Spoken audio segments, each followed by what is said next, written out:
how is it that reasonable people can believe that the gospel is the truth?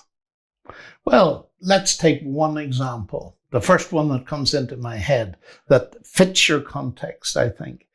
If you take Tom Holland, starting off as an atheist, brilliant historian, reading the ancient world and believing, to start with, that all our cultural values came from either Greece or Rome. But he starts reading more carefully. And now he comes to the conclusion that they're not from Greece or Rome. They're from the Judeo-Christian tradition. But he goes further than that.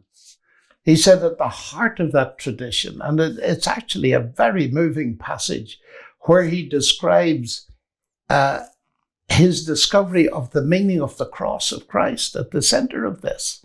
And the basic gospel, he said, something so strange and so against any concept either of Greece or Rome as anything that could possibly yield something positive, nevertheless lies at the heart of the gospel that Paul preached. And the passage where he describes that, I found incredibly moving.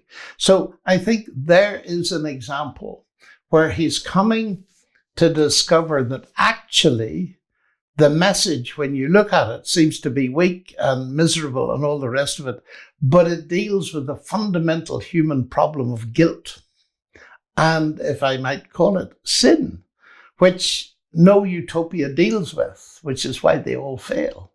And it seems to me that Tom's discovery of this is hugely important if we can grasp that actually there's sense to it when you look at it carefully, that this message that was condemned from one side of the Mediterranean to the other, nevertheless turned out to be, and I quote Paul, the power of God unto salvation, because it offered people something that they'd never been offered before.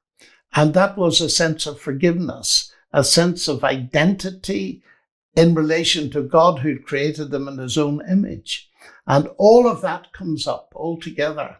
And I think that that is something well worth pursuing. What are the roots of even our institutions, our education? Here we sit in Oxford. What's its logo? Dominus illuminatio mea. The Lord is my light.